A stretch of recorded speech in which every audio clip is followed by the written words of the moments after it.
Imana izi kurinda naho mukoma amashyi tubyine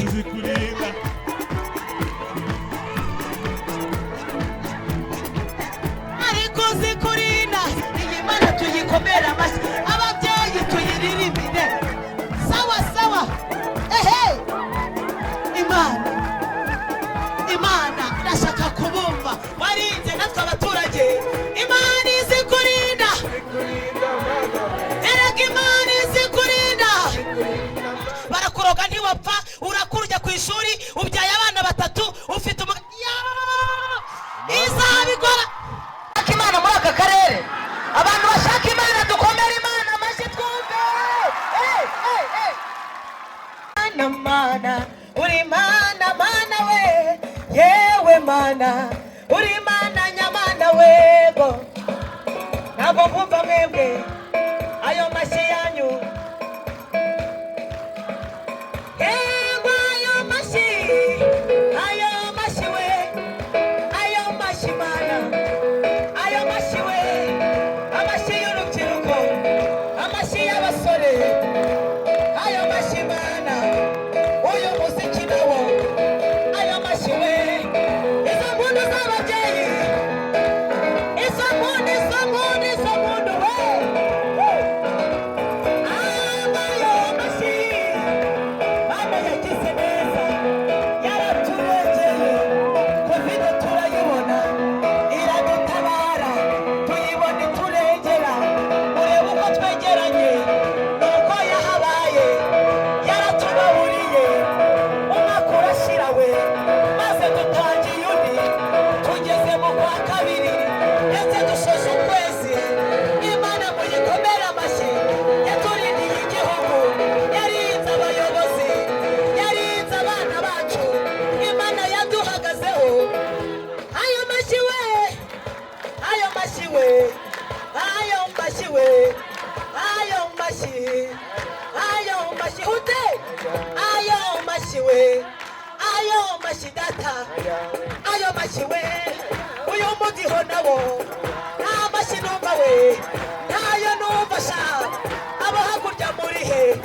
iyi Mana yarakoze Imana yabanye natwe Imana yaraturinze Imana yaraturinze Imana we uzi kurinda Mana we kurinda Mana we warinze iki gihugu warinze gitifu warinze na meya waturindiye ingabo warinze polisi warinze abayobozi warinze natwe abaturage Imana izi kurinda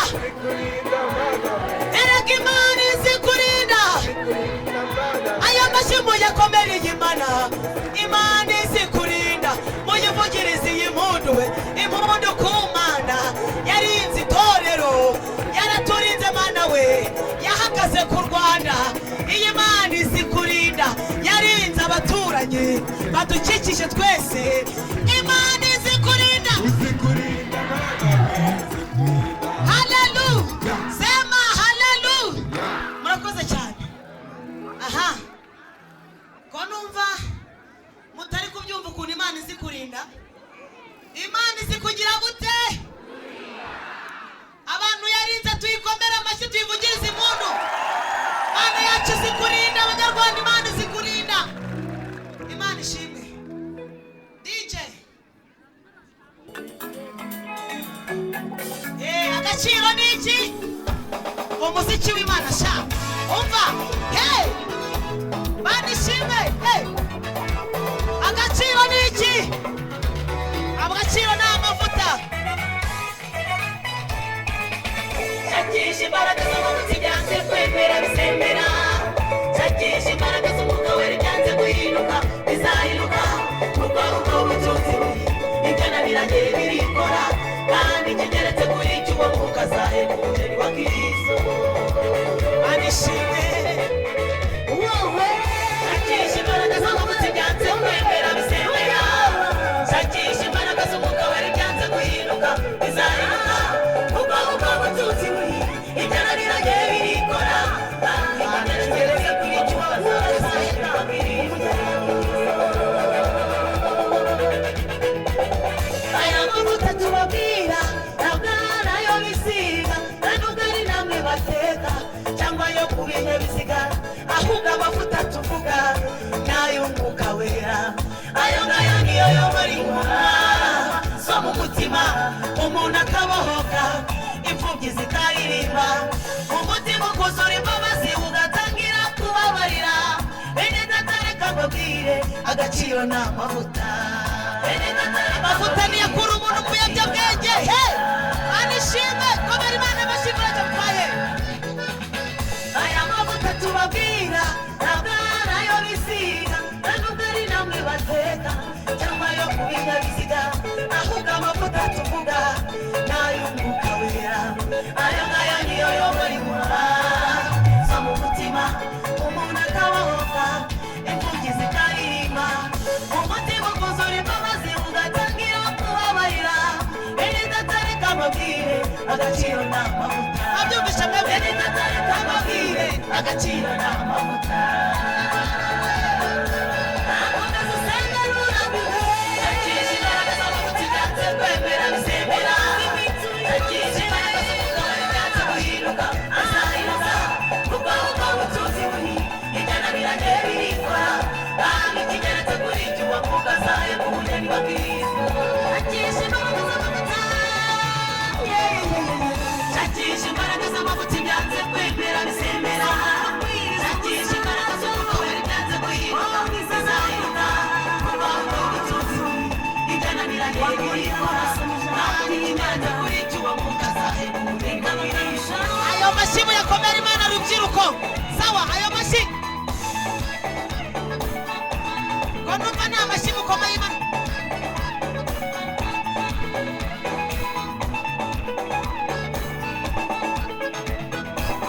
Dawidi yari umuhererezi mu bahungu bo kwa Yesayi nta jambo yagiraga nta n'uruvugiro yari afite ahubwo yabaga mu ishyamba aragiye intama za se ariko ngo asukeho amavuta agira agaciro imbere y'abakuru be kandi guhera uwa munsi umwuka w'Imana akajya amuzaho bene data reka mbabwire agaciro ni amavuta bene data reka mbabwire agaciro ni amavuta anishime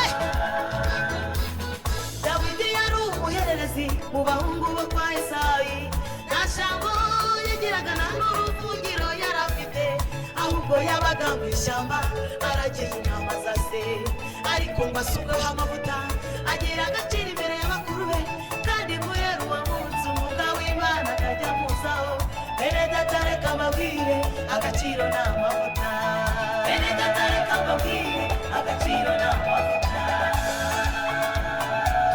barishimye bifurije gutunga imbaraga n'amavuta by'umwuka wera n'umupfakazi wari ufite umwenda awumaranye igihe yabitegereje risanga maze ati mbese wifite ati mfite agaherezo kutuvuta gusa niko mfite ategereje ibintu kandi ntutire bikeya arabizana arasuka barasuka arasuka amavuta araza aragana ibintu byose biruzura Elisa aramubwira ati genda wishyura umwenda asigaye agutungane n'abana bawe amavuta ashobora kukwishyurira umwenda wayimaranye iminsi amavuta yakugira umuntu ukomeye amavuta yakugira umunyacyubahiro mu muryango wawe wavutsemo bivuze ko amavuta yakugira umuntu ukomeye mu gihugu amavuta yakugeza ahantu utari kuzigeza bifurije gutunga imbaraga n'amavuta by'umwuka wera amavuta y'umwuka wera amashyi abiri atatu ane arindwi umunani icyenda nta mpundu zirimo se oya uretse iyo yihagarika iyo niyo turangije uretse ngo agaciro ni iki uzi ko amavuta uretse ariko Dije nawe ko nabonye ukunda umuziki ndakugira nte ni ukuvuga ngo amavuta ashobora kugukura mu biyobyabwenge akakuvana mu itabi ngewe nagiye kwiga muri segonderi ndi umukene ndi imfubyi y'ibana reka mbabwire twabonye Imana ivana umuntu muri puberi ikamugira uw'agaciro akaba ahagaze aha ngaha hari umwana wawe wajya muri segonderi ajyanye ikirago yajyayo muri iyi visiyo yajyayo reba mushimiye Imana goreti nkikore ngiye mu by'Imana none mpagaze aha ndimo kuririmba imbere y'abantu b'Imana Imana yaremye. Murumva Imana idashoboye? Dukomere Imana amashyi n'Imana nyamana. Bashoboye Imana. Nawe uyu munsi uracyura Imana byanze bikunze, ibyanze kwemera ngo bizagira gute? Simbuka tuzamurira uwo muziki. Biraza gucamo ndabizi. Iyo ntabwo muyizi ngo muyifashe.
Abimana igiye kwibuka dukomere Imana amashyi we. Yego sawa.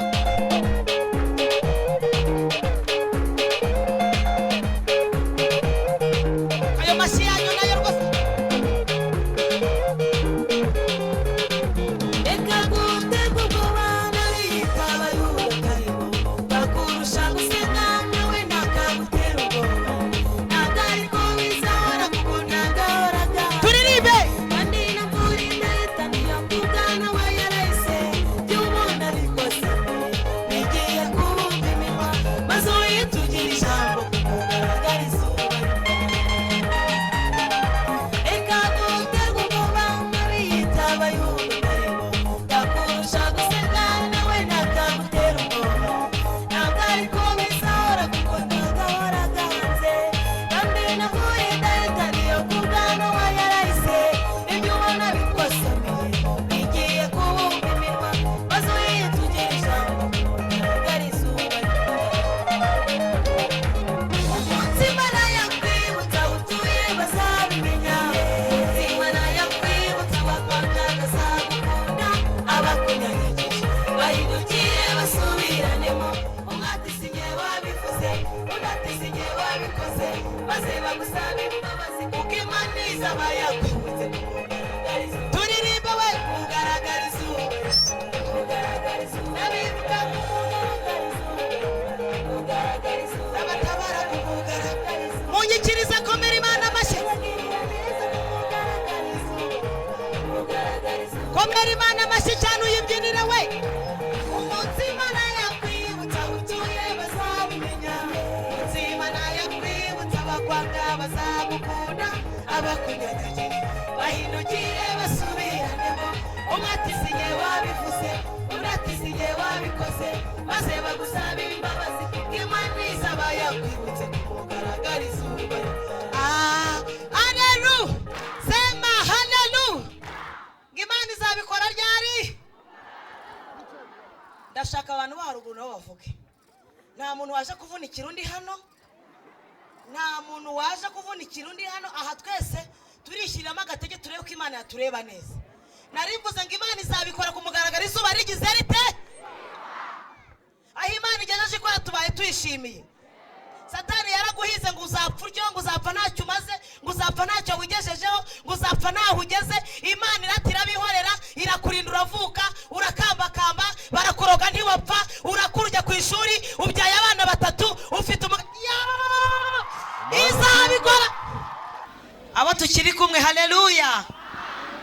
nongere ndirimbe cyangwa mwananiwe?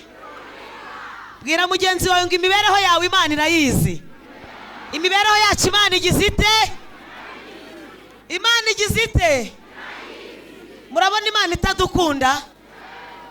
Abantu bari amaniga, ari amaji, bakubitana imigeri barwana, none Yesu yarabashoboye. Dukomere Imana amashyi tuyivugirize impundu.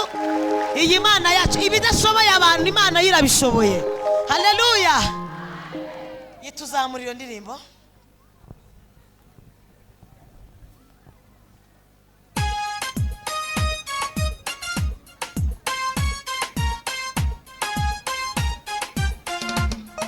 imibereho yawe Imana irayizi, ubuzima bwawe buri mu biganza byayo, kubera kugira urusoro mu nda y'umubyeyi wawe yaguteguriye kuzabaho kugeza upfuye, newe kugira ubwo uterwa n'abantu, kubera yuko kuzabaho bizwi n'Imana. Turirimbe twese. imibereho yawe Imana irayizi, ubuzima bwawe buri mu biganza byayo, kubera kugira urusoro mu nda y'umubyeyi wawe yaguteguriye ukuzabaho kugeza upfuye, newe kugira ngo uterwa n'abantu, kubera yuko kuzabaho bizwi n'Imana.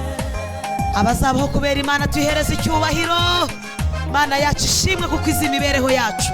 Imana nihimbazwe. Haleluya.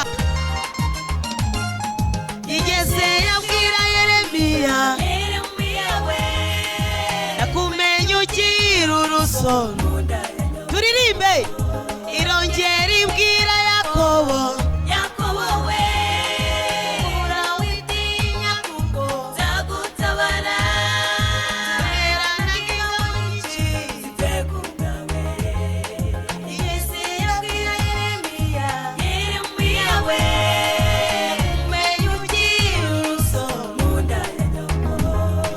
Irongera ibwira Yakobo, Yakobo we, urawitinya kuko nzagutabara, terana ingabo nyinshi zitekungawe. imibereho yawe Imana irayizi, turirimbe we. ubuzima bwawe buri mu biganza byayo, kubera kugira urusoro mu nda y'umubyeyi wawe yaguteguriye kuzabaho kugeza upfuye, newe kugira ubwo uterwa n'abantu, kubera yuko kuzabaho bizwi n'Imana. Imana ishimwe.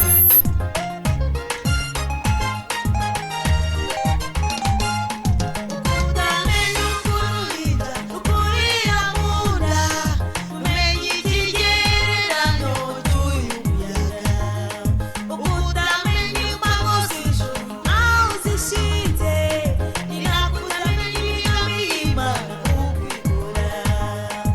Reka gutinya ibyo wumva ari ibyo ubona, Imana ntifite ijambo rya nyuma kuri twe. utamenya ukuruhinja ukurira mu nda, umenya ikigereranyo cy'uyu muyaga, utamenya imbago z'ijuru aho zishinze, ni nako utamenya imigambi y'Imana uko ikora. Reka gutinya ibyo wumva ari ibyo ubona, Imana ntifite ijambo rya nyuma uhura. imibereho yawe Imana irayizi, Turirimbe we. ubuzima bwawe buri mu biganza byayo, kubera kugira urusoro mu nda y'umubyeyi wawe yaguteguriye kuzabaho kugeza upfuye, newe kugira ubwo uterwa n'abantu, kubera yuko kuzabaho bizwi n'Imana. Turirimbe twese ngo. imibereho yawe Imana irayizi, ubuzima bwawe buri mu biganza byayo, kubera kugira urusoro mu nda y'umubyeyi wawe yaguteguriye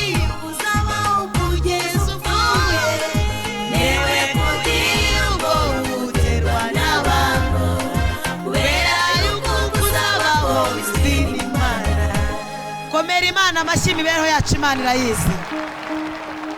Aha.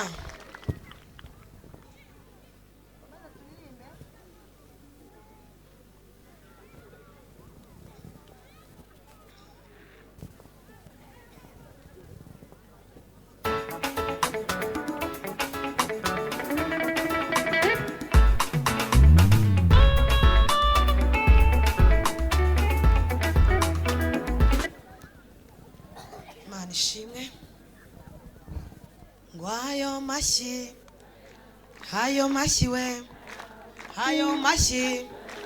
ayo mashyi we, Imana we, ayo mashyi mumvugire ng'Imana, mumvugire ng'Imana, Imana we, Imana idutabara idukiza, Imana we ivana mu biyobyabwenge. Mumvugire ng'Imana, nimumvugiriye Imana, Imana we tuyikomera amashyi, Imana tuyitambire. Nimumvugire ng'Imana, Mana mw'ababyeyi mwe iturerera bagakura, ikabavana mu itabi, ikabavana mu nzoga, ikabavana mu busambanyi, ikabubakira ingo bakaba bazubatse. Ngo mumvugire ng'Imana, iyi Imana irashoboye, Imana irashoboye, irashoboye, Imana irashoboye, nimuvuga irashoboye, Imana irashoboye, Imana irashoboye, Imana ikura mu nzoga, Imana ivana mu kabari, ikagukiza ibiyobyabwenge, ikabavana mu myobo. Iyi Imana irashoboye, Imana irashoboye, Imana irashoboye, nimuyikomera amashyi abandi muyibyinire. Imana irashoboye, yadukuye hano kure, twari tumeze nabi, twari dufite ibibazo, iraturengera, yaratureze turakura, none tubaye abagabo. Ngo nimumvugire ng'Imana, nimumvugiriye Imana, Imana mw'ababyeyi mwe, ndashaka abakobwa bayibyinire, ndashaka abagabo bayibyinire, ababyeyi bayikomera amashyi, bayivugirize impundu. Iyi Imana, Imana we, ngo nimumvugire ng'Imana, Imana Jehova Shama, Imana Nerohimu, Imana na Adonayi, Imana narayibonye, Imana ikura mu mwobo, Imana ikura mu makanifu, Imana ikura mu kiraro, umuntu akaba umubyeyi akaba abyaye abana bangana kuri. Iyi Imana irashoboye, Imana, Imana we, ngo mumvugire ng'Imana, nimumvugiriye Imana, nimumvugiriye Imana. Iyi Imana tuyibyinire, tuyibyinire agatutu kaze, iyi Imana tuyikomera amashyi, ababyeyi tuyiririmbire. Sawa sawa, ehe, Imana, Imana ndashaka kubumva, ntabwo ndabumva. Ababyeyi mwitayaho, nimumfashe tuyivuge neza. Imana yaturereye, yareze abanyarwandakazi, iyi Imana izi kurera, yareze abanyarwanda we, niyo itujyanira abana ku ishuri bakagaruka amahoro, ikabarindira mu nzira, ikabarinda bagenda, ikaturinda tugaruka, ikaturinda tujya mu kazi, ikaturinda turimo tuvayo, ikaturinda tujya guhinga, ikadukubitira abajura nijoro. Iyi Imana, ay, Imana, Imana we, ngo nimumvugire ng'Imana, Imana yaduhagazeho, Imana yarinze iki gihugu, irinda impande zose zikigize, Imana yarahabaye.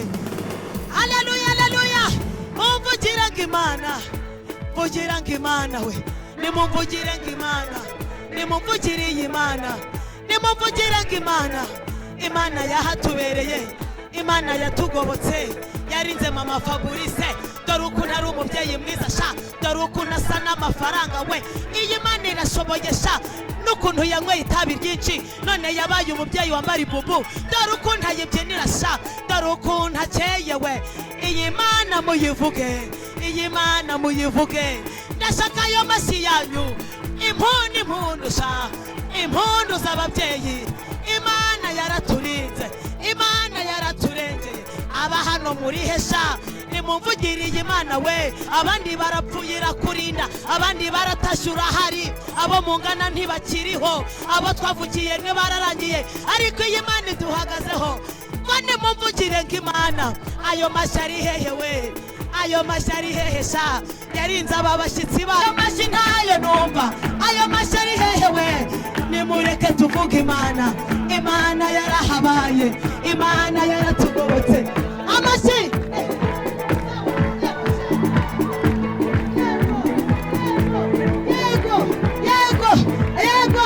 yego ayo mashyi ari hehe we iyi Mana tuyivuge yaturindiye abasore yarinze urubyiruko yaturindiye abana ayo mashyi ari hehe sha ndashaka ayo mashyi yanyu ndashaka izo mpundu we ndashaka izi mpundu we Imana we bane mumvugiriye Imana Jehova Shama Imana Elohimu Imana yaratugobotse Imana yaratugaburiye muri guma mu rugo irinda abanyarwanda iratugaburira turarya kandi tutava mu nzu nimwumve izo mbaraga ayo mashyi ari hehe we nimumvugiriye Imana we Imana sha Imana narayibonye Imana yaduhagazeho mumvugiraga Imana uzikurinda Mana we kurinda Mana we zikurinda Mana we twese dusimbuka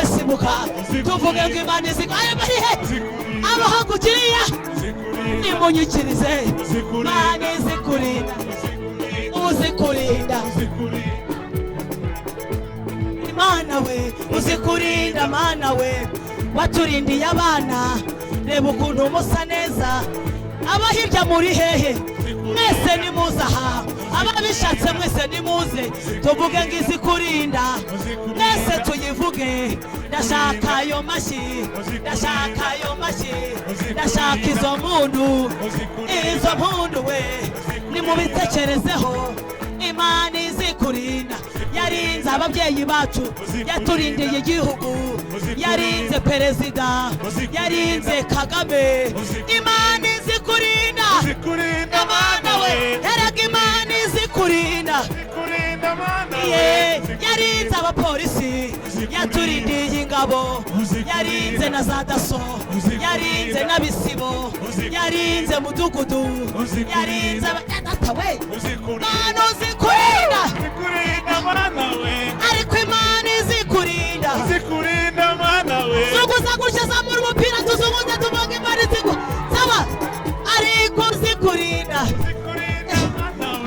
yarinze aba bashyitsi dore bazi kubyina ndabyishimiye nanjye Imana izikurinda naho mukoma amashyi tubyine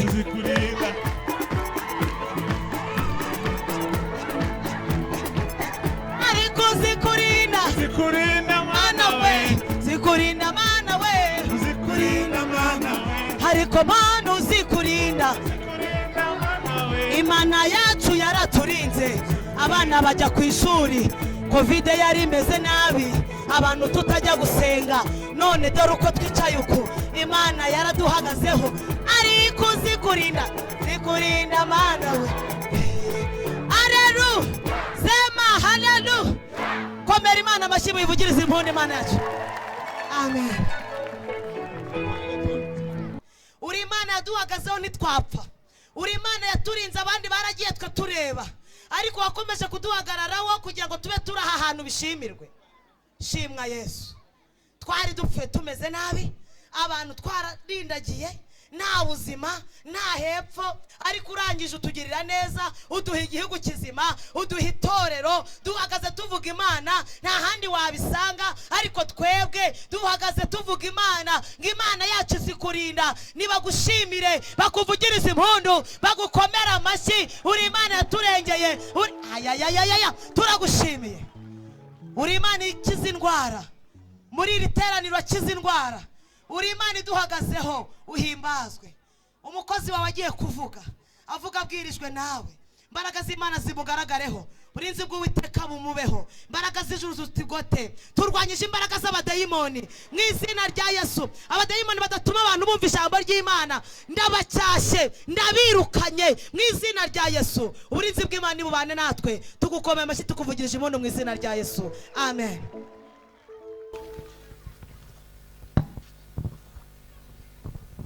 Muraho. Muraho neza. My name is Kyle. yitwa Kyle. and I'm a youth pastor in the UK. Ni umushumba w'itorero ry'urubyiruko mu gihugu cy'Ubwongereza. And before I officially start, I wanted to give you an example of my experience of Rwanda. Mbere yuko atangira yifuza kubahereza ubuhamya bw'uko amaze kubona u Rwanda. So everywhere we drive, this is what people say. Igihe cyose ahantu hose batwaye imodoka, Muzungu, muzungu, muzungu. abantu bose baba bari kuvuga ngo muzungu, muzungu, muzungu. And I guess I am a muzungu.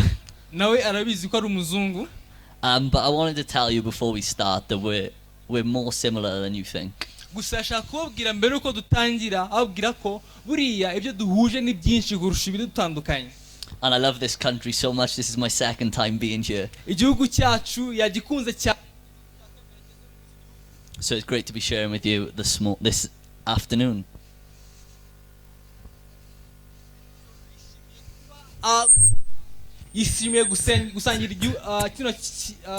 Yishimiye gusangira namwe uyu mugoroba mwiza w'umugisha imbere y'Imana. Hallelujah. So today I come to share with you a message of hope Uyu munsi aje kubasangiza ubutumwa bw'ibyiringiro that I believe can transform your life. Yizera ko ubutumwa bwabahindurira ubuzima uyu munsi. I'm a Christian. I believe in Jesus. Ni umukristo, yizera muri Kristo Yesu, And I believe he loves you so much. kandi yizera ko agukunda ndetse cyane. And I'm going to be using the Bible to speak this afternoon. Arakoresha igitabo cyitwa Bibiliya. And I wanted to give you a bit of an example, some explanation as to what the Bible is. Kandi ashaka kubasobanurira kino gitabo icyo ari cyo mu by'ukuri. Because I know some of you will be Christians and some of you won't be Christians. Kuko arabizi ko bamwe muri mwebwe bari buhitamo kuba abakristo, abandi bashobora kutagira ayo mahirwe. And this book is the most powerful book I know. Kandi ashaka kubabwira ko kino gitabo ari cyo gitabo gifite imbaraga kurusha ibindi byose ku isi. It's written in 2,200 languages. Iki gitabo kimaze guhindurwa mu ndimi zigera mu 2220. Over the last 2 years, this book was sold every second of every minute. Mu myaka ibiri ishize yonyine iki gitabo cyagurishwaga buri segonda rya buri munota. It's the most smuggled book. It's the most stolen book. Iki gitabo cyaribwe ndetse kiragarurwa. And more people have lost their life over this book than any other book. Kandi abantu benshi barapfuye batanga ubuzima bwabo kubera kino gitabo. And this book tells us that this book is the inspired word of God. Kandi kino gitabo kitubwira ko harimo ijambo ry'Imana rurema. It tells us that it is a lamp to our feet. Iki gitabo kitubwira ko ari itabaza rimurikira ibirenge byacu. And when people speak this book over people, incredible things happen. Kandi iyo abantu bavuze amagambo ari muri kino gitabo, ibintu bitangaje biraba. And this book is full of people like you and me. Kandi kino gitabo kirimo inkuru nyinshi z'abantu bameze nkawe nanjye. People who stuff up, people who mess up, people who fail. Kirimo inkuru z'abantu babashije gukora ibintu byinshi ndetse n'abandi babashije kugira ibyo bananirwa. But more than anything else, this book brings you life. Ariko hejuru y'ibindi byose kino gitabo kibazanira ubuzima. Hallelujah. You've heard a lot of people on this stage speaking about Jesus today. Wumvisha abantu benshi munsi bavuga ku mugabo witwa Yesu. And the truth is we are just ordinary people. Ariko mu by'ukuri twese turi abantu basanzwe. But our lives have been transformed by an extraordinary God. Ariko ubuzima bwacu bwahinduwe n'Imana idasanzwe. So I'm going to open the Bible up with you this afternoon. So arashaka kubumbura kino gitabo hamwe namwe uyu munsi. And I'm going to be reading from the book of Ephesians. Kandi arabasoma mu gitabo cyitwa Abefeso. So if you, I'm going to turn to Ephesians 2 and I'm going to read, and we're going to have that translated as well. So Ephesians 2. Agiye gusoma mu gitabo cy'Abefeso ibice bibiri.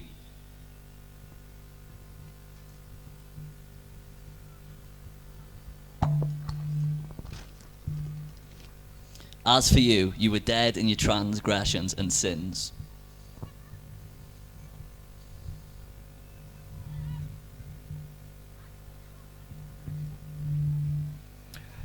Namwe yarabazuye mwebwe abari bapfuye muzize ibicumuro byanyu n'ibyaha byanyu. In which you used to live when you followed the ways of this world and of the ruler of the kingdom of the air, the spirit who is now at work in those who are disobedient. Ibyo mwagenderagamo kera mukurikiza imigenzo y'isi, mwakurikiza umwami utegeka ikirere ari we mwuka ukorera mu batumvira. All of us also lived among them at one time, gratifying the cravings of our flesh and following its desires and thoughts. Like the rest, we were by nature deserving of wrath. kandi natwe twese twahoze muri bo dukurikiza ibyo kamere yacu yifuza tugakora ibyo kamere n'imitima byacu byishakira kandi ku bwa kavukire yacu twari abo kugirirwa umujinya nk'abandi bose. But because of his great love for us, God, who is rich in mercy, ariko kuko Imana ari umutunzi w'imbabazi yaduhinduriye bazima na Kristo, made us alive with Christ even when we were dead in our transgressions. It is by grace you have been saved. kubw'urukundo rwinshi yadukunze ubwo twari dupfuye tuzize ibicumuro byacu, ubuntu nibwo bwadukijije. And God raised us up with Christ and seated us with him in the heavenly realms in Christ Jesus. Nuko ituzurana nawe itwicaranya nawe mu ijuru mu buryo bw'umwuka turi muri Kristo Yesu, In order that in the coming ages he might show the incomparable riches of his grace expressed in his kindness to us in Christ Jesus. kugira ngo mu bihe bizaza izerekana ubutunzi bw'ubuntu bwayo ubuhebuje byose itugirira neza muri Kristo Yesu. For it is by grace you have been saved through faith, and this is not from yourselves, but it is a gift from God. Mwakijijwe n'ubuntu kubwo kwizera, ntibyavuye kuri mwe ahubwo ni impano y'Imana, Not by works, so that no one can boast. ntibyavuye no ku mirimo kugira ngo hatagira umuntu wirarira. For we are God's handiwork, created in Christ Jesus to do good works, which God prepared in advance for us to do. kuko turi abo yaremye ituremeye imirimo myiza muri Kristo Yesu, iyo Imana yiteguriye kera kugira ngo tuyigenderemo. Hallelujah. And the verse I want to bring to you this morning, or this afternoon, sorry, is Ephesians 2:10. Ubutumwa abazaniye ni ubutumwa buri mu Befeso ibice 2:10, That all of us here are God's handiwork, ko twese turi ahangaha turi abo Imana yaremye, turi imirimo y'Imana, created to do good works. abo yaremeye imirimo myiza muri Kristo Yesu. And I don't know about you, I don't know if you feel good or if you feel bad. Ntabwo azi neza uko wimvuye umunsi, niba wumva umeze neza cyangwa utameze neza, But what I know is there's a man named Jesus and he can bring you life. ariko icyazi neza nuko hari umugabo witwa Yesu kandi uwo mugabo ashobora kuzanira ubuzima. And the guy who wrote this book was a man named Paul. Umuntu wanditse kino gitabo ni umuntu witwa Paulo, And he wrote many books in the Bible. kandi yanditse ibitabo byinshi muri Bibiliya. But he wrote this book to a church in Ephesus. Ariko yanditse kino gitabo acyandikiye itorero ryitwa Efeso, And they were worshipping other gods. kandi abo bantu basengaga izindi mana zitari Imana. And I wanted to tell you that if you do something that Jesus is against, you are against Jesus. Arashaka kubwiza ukuri uyu munsi yuko nukora ikintu kitemeranya n'Imana uba uri gukora ibintu bitemeranya na Yesu. The Bible tells us that we can't be lukewarm. We can't be in the middle. Ijambo ry'Imana riravuga ngo ntago ushobora kubamo hagati, ntago waba akazuyazi, ahubwo ugomba kuba ushyushye cyangwa ukaba ukonje. And the first few verses talk about the people being dead. The first few verses in the book of Ephesians talk about people being dead. Kandi ibice bya mbere, imirongo ya mbere mu hano muri Efeso twasomye havugamo abantu bari mu by'ukuri barapfuye muri bo. But they weren't dead physically. Their hearts were still beating. Mu by'ukuri ntago bari barapfuye mu mubiri, ahubwo bari barapfuye mu by'umwuka. But they were dead spiritually. Bari barapfuye mu by'umwuka. And I don't know about you. I don't know if you feel alive spiritually or whether you feel dead spiritually. Ntago abizi neza niba wowe yumvamo ubuzima muri wowe mu mwuka wawe. But this message today is for you. Ariko ubutumwa bw'uyu munsi ni ubwawe. In our culture, we would say that they were following the ways of the devil. Mu muco wabo bavuga ko aba bantu Paulo yavuze bari gukurikiza imigenzo ya Satani y'umubi. And there's a great Bible verse in John 10:10. Kandi hariho icyanditswe cyiza kiri muri Yohana ibice 10:10, And it tells us that the thief comes to kill, steal, and destroy. kandi kivuga ko umujura aza kwiba no kwica. But Jesus says that he has come to give us life and life to the full. Ariko Yesu we yaje gutanga ubuzima kandi ubuzima bwuzuye. So if we decide to not follow Jesus, we are spiritually dead. Niduhitamo kudakurikira Yesu tuba dupfuye mu by'umwuka. But hallelujah that we have the answer. ariko haleluya ko dufite igisubizo. Haleluya. That Jesus comes to give us life and life to the full. Yuko Yesu aza kuduhereza igisubizo kandi igisubizo cyuzuye. But my question is, why do we choose to live as dead people?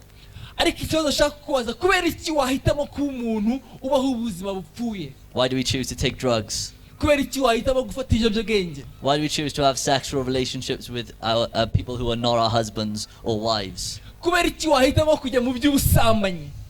If Jesus offers us life, Niba Yesu aguhaye amahitamo y'ubuzima, then why wouldn't we take it? kubera iki utayafata? And you see, I can relate to you. Arabyumva ibyo nyuramo, Because in my culture, there's so many things that I could choose to do that are bad for me. kubera ko no mu muco w'iwabo hari byinshi yahitamo gukora And I know, bitamukwiriye. and I know in your culture, that's the same as well. Kandi arabizi ko no mu muco wanyu, mu muco wacu, hari byinshi natwe bitwanduza bidadukwiriye. This guy Paul that I've been talking about wrote a few books in the Bible. Ariko uyu mugabo yavuze witwa Paulo yanditse ibitabo bimwe na bimwe muri Bibiliya. And he wrote a book to the Romans. Yanditse igitabo kimwe ku Baroma, And he told them, do not conform to the patterns of this world.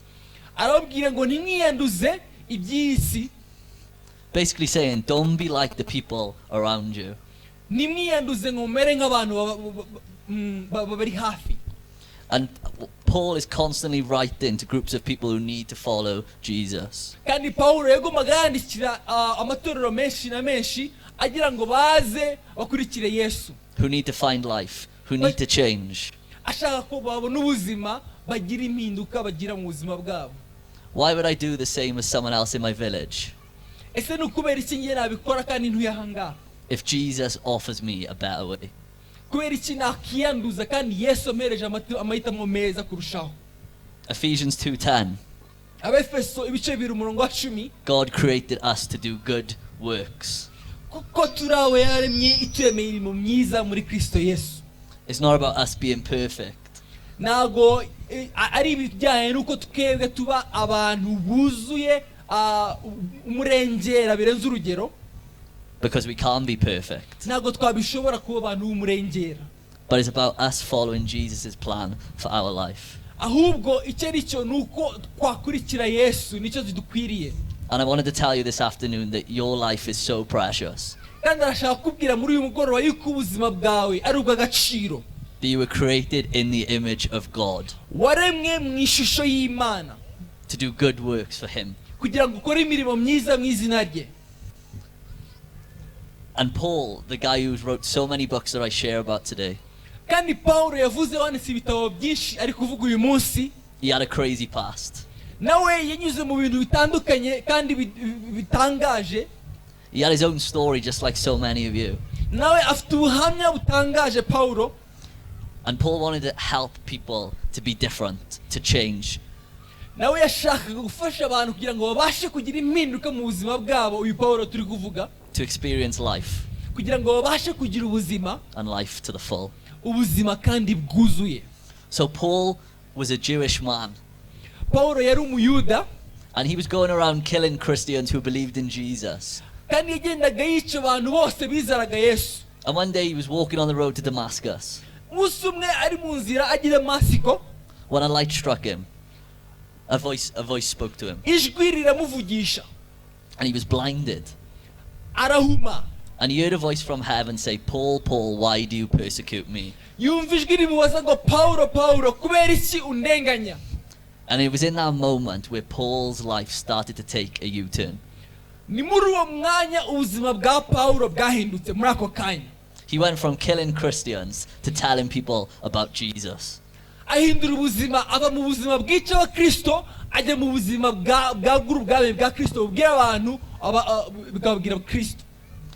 And what's so funny is the Bible tells us that God says Igitangaje nuko ijambo ry'Imana ritubwira ngo Yesu aravuga ngo that Paul is my chosen instrument to go and tell others about who I am. rivuga ngo Paulo uyu nguyu mubona ni igikoresho cyanjye nkoresha kugira ngo ngende bwira abantu iby'ubwami bwanjye. Paul was created to do good works. Paulo yaremewe kugira ngo akore imirimo myiza. But I know all you have a story. Arabizi ko buri wese ahangaha afite ubuhamya butandukanye. And for some of you, your story might include evil things. kandi ubwo buhamya bushobora kubamo ibintu bitari byiza. Maybe you feel spiritually dead, Ushobora kuba uyu munsi wumva warapfuye mu buryo bw'umwuka, but God comes to give you life. ariko Imana uyu munsi yaje kugira ngo iguhereze ubuzima. You see, Paul's life was so much more than he thought. Ubuzima bwa Pawulo bwari bunini cyane kurusha uko we yatekerezaga, And God opened his eyes to see that. Imana yamuhumuye amaso kugira ngo abashe kubibona. And I believe this afternoon God is opening the eyes Kandi yizeye ko muri uyu mugoroba Imana iri buhumure amaso ubashe kubona, of those who were created to do good works. kugira ngo ubone imirimo myiza Imana yakuremeye kugira ngo ukore. And after Paul's life was transformed, Na nyuma y'uko ubuzima bwa Pawulo buhinduka, he told people to live a life worthy of the calling that he has received. yarabwiye babuha ubuzima bukwiriye umuhamagaro wabo. And I don't know about you, but what I know is that God has a plan for every single one of you. Kandi ntago azi wowe amateka yawe, ariko icyazi ni uko Imana igufiteho umugambi mwiza. That this man that we hear about, Paul, Yuko uyu mugabo turi kumva Pawulo lived an evil life, yabaye ubuzima bubi, but in an instant his life was transformed. ariko mu isegonda ubuzima bwe bwarahindutse. And Jesus offers you the same as well. Yesu aguhaye amahirwe nawe, And this Bible that I hold up by here kandi iki gitabo afashe cyitwa Bibiliya brings us life. kizana ubuzima. Jesus Christ came for us. Yesu yaje ku bwawe. The reason that we can have life is because of him. Impamvu tubasha kubona ubuzima ni ukubera we. This book was written Iki gitabo cyanditswe to show people who Jesus really was. kugira ngo cyereke abantu uwo Yesu ari we nyakuri. And this might be the first time you've heard of him, Ushobora kuba ari ubwa mbere ubyumvishe, or it might be the 1,000th time that you've heard of him. ushobora no kuba ari ku nshuro y'igihumbi ubashije kumva ibi bintu, But he's in the business of changing people's lives. ariko yaje kugira ngo ahindure ubuzima bw'abantu. The reason that I get to stand here today in Rwanda Impamvu ahagaze ahangaha mu Rwanda is because God transformed my life. nuko Imana yahinduye ubuzima bwe. He showed me that I was created for good works, Yamweretse ko yaremewe ubuzima bw'imirimo myiza, and so are you too. kandi nawe nibyo waremewe. But life is all about choices. Ariko ubuzima bugira amahitamo. We get to decide what road we take. Tugira amahirwe yo guhitamo inzira turi bufate. So will we choose Jesus, Ese turahitamo Yesu or will we choose the ways of the world? cyangwa turabihitamo inzira y'isi? 2,000 years ago, Jesus came. Imyaka ibihumbi bibiri ishize Yesu yaraje, He lived a perfect life. yabayeho ubuzima bukiranutse. And at the age of 33, Ku myaka 33 he was hung on a cross. yaramanitswe ku musaraba. And the reason that he was hung on a cross Impamvu yamanitswe kuri uwo musaraba was to die for us. ni ukugira ngo agufire wowe ku musaraba. He died so that we might live. Yarapfuye kugira ngo twebwe tubashe kubaho. He died so that we might live life to the full. Yabashije gupfa kugira ngo twebwe tubeho ubuzima bwuzuye. He died so that we could experience what it's truly like to live life to the full. Yarapfuye kugira ngo twebwe tubashe kubaho ubuzima ndetse ubuzima bwuzuye. So today you have an opportunity to accept the invitation. Uyu munsi ufite andi mahirwe yo kwakira ubutumwa. You see, we're all the same. Twese tumeze kimwe, We all have to make decisions. twese dufata ibyemezo, And I believe this is the best decision that you could ever make in your life. kandi arizera ko aya ngaya ari amahitamo aruta ayandi yose wakigera ukora mu buzima That bwawe. you were created to do good works. Yuko waremewe gukora imirimo myiza, And doing good works for Jesus is so much more than just working. kandi gukora imirimo myiza ku bwa Yesu ni byinshi kandi ibintu bigari. Following him means that our life is worth living. Kumukurikira bishatse kuvuga ko ubuzima bwacu bukwiriye kubaho koko, ni ubuzima bwiza. Iyo umukurikiye ugira ubuzima bwiza. And when we decide to follow Jesus, Iyo duhisemo gukurikira Yesu, no longer do you have to live in bondage. na ukurwa mu minyururu myinshi. No longer do you have to have those chains around you. Iminyururu yose ikuboshye ubasha kuyibohorwa. But you can live in peace, in love, and in grace. Ubaho mu mahoro, mu byishimo no mu buntu. So today there can be an exchange. Uyu munsi ubuzima bwawe bushobora guhinduka. Our evil for God's good. ushobora gutanga ububi bwawe Imana ikaguhereza ubwiza bwayo. And our stories, the things that we have done wrong in our past, kandi ibibi byose twakoze mu buhamya bwacu can be taken away by Jesus. yose Yesu yaza akabitwara. And he wants to take away those things. Arashaka kubitwara. And he wants to give you new life, Ashaka kuguhereza ubuzima bushya, new purpose, impamvu nshya yo kubaho, and a life that is worth living. n'ubuzima bwiza kandi bukwiriye kubaho. And today you have the opportunity to do that. Uyu munsi ufite amahirwe yo kubikora. That you were created to do good works. Yakuremeye gukora imirimo myiza. Jesus came and died for you. Yaraje aragupfira. He died so that we might live. Yarapfuye kugira ngo twebwe tubashe kubaho. And now we have the opportunity to respond. Uyu munsi ufite amahirwe yo kwakira ubu butumwa. God loves it when his people say yes to him. Imana irabikunda iyo uyibwiye yego iyo igutumiye. And I'm just going to give another chance for people to do that. Kandi agiye kuguhereza amahirwe muri aka kanya kugira ngo ubashe kuvuga yego. So, like at the start, I'm going to ask you to come to the front. Niba ushaka kuvuga yego muri aka kanya aragusaba kugira ngo wigire imbere. If you want to receive new life Niba ushaka kwakira ubuzima bushyashya and you want to follow Jesus. kandi ushaka gukurikira Yesu. So we're going to come off the stage now, and we'd love to pray for those people who want to say yes to following Jesus. Arashaka abaho umwanya wo gusengera abo bantu bashaka kuvuga yego ku bwa Yesu. nigire hino we iyi Mana yaje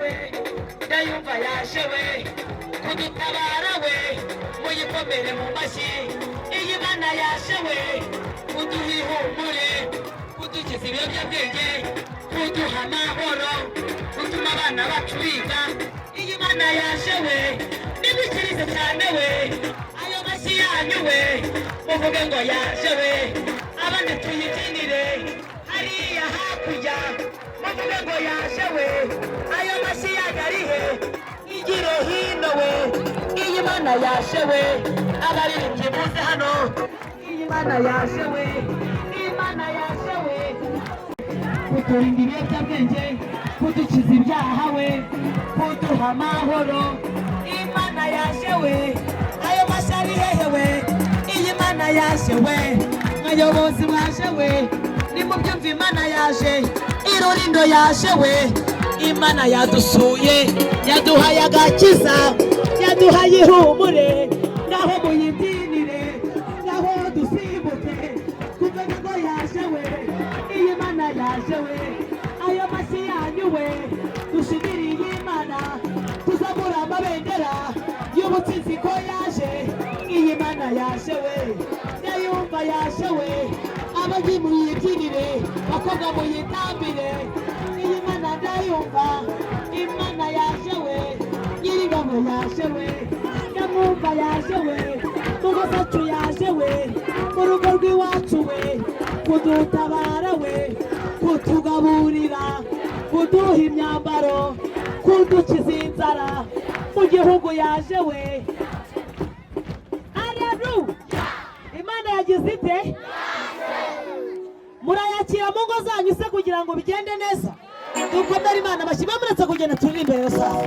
Zamuriye indirimbo basabye. Paruwase yateranye kumugaragara izuba rigize rite.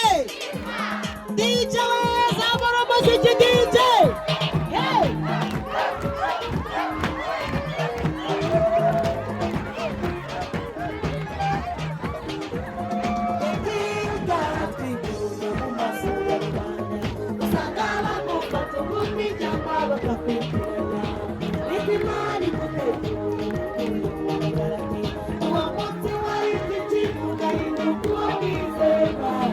Ugahabwishambo mu ruhame rw'abagabo ugasoza iteraniro paruwase yawe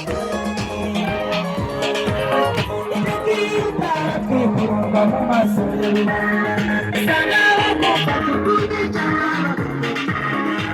ikimani gutekereye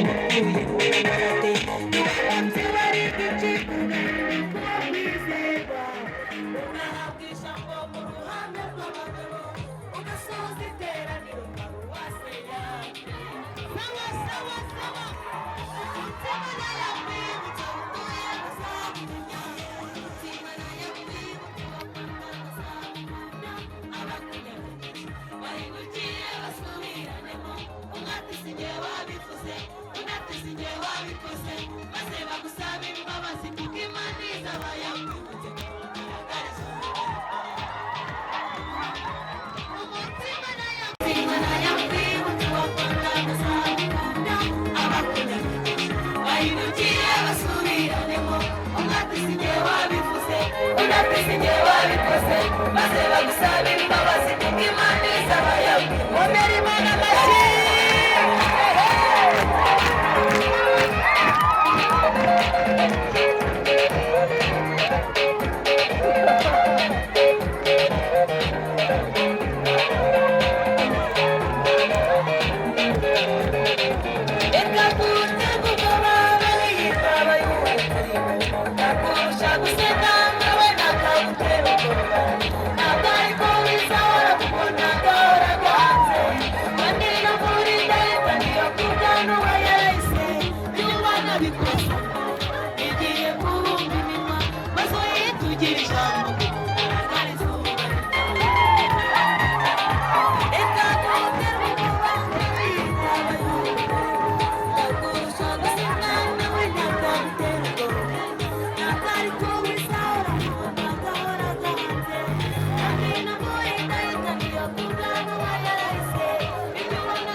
Imana izagira gute